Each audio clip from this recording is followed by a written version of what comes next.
Now is Major Spielman, spokesman for the Israeli Defense Forces. Major, I appreciate you joining us. The IDF Chief of Staff appeared to suggest earlier that the IDF would make an effort to provide more access to fuel for civilians in Gaza. Is that accurate?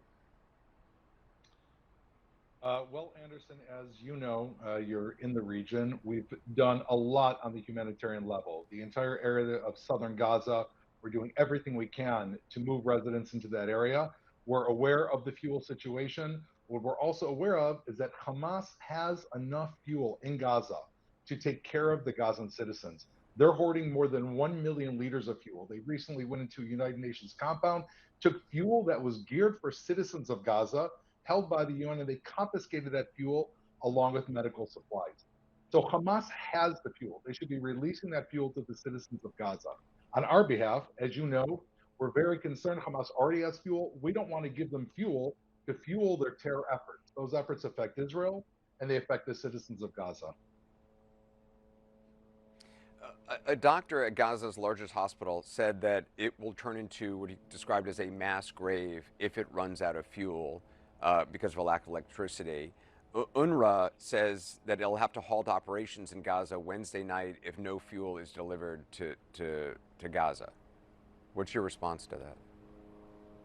We are looking very carefully at the situation in Gaza. We have to understand that our position right now is to defend Israeli civilians from an ongoing attack by Hamas. Just a few hours ago, as we know, Hamas sent a group of terrorists by sea into Israel from the Gaza Strip.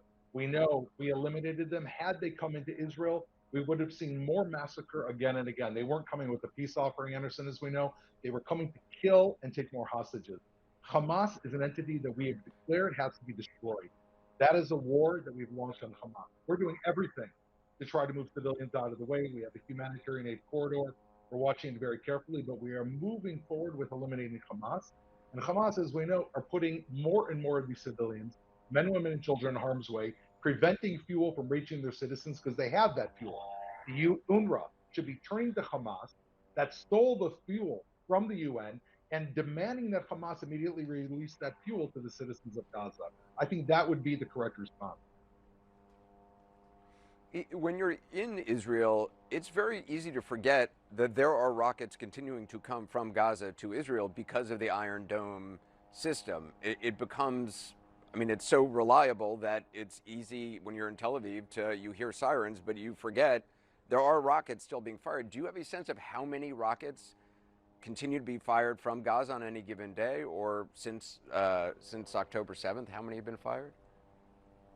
So we have about 8,000 rockets that have been fired over the last 18 days. You're talking hundreds and hundreds of rockets a day. We also know that Hamas is playing a psychological game. They kind of drop the rockets in terms of all of a sudden one day you'll have a few rockets, hoping that the Israeli population will kind of become a little more lax, and then they barrage Israel again. Again, we've said our as great as our defense is, it's not 100%. We've seen people hurt. We've had people killed in the past. And we know that people are living in shelters and 200,000 people have been moved around.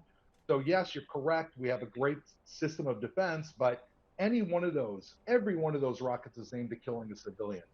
So we treat these as an active, constant war. And as you know, our strikes in Gaza are geared first and foremost to trying to strike those facilities that are targeting our population. Spielman, I appreciate your time today. Thank you. Thank you, Anderson.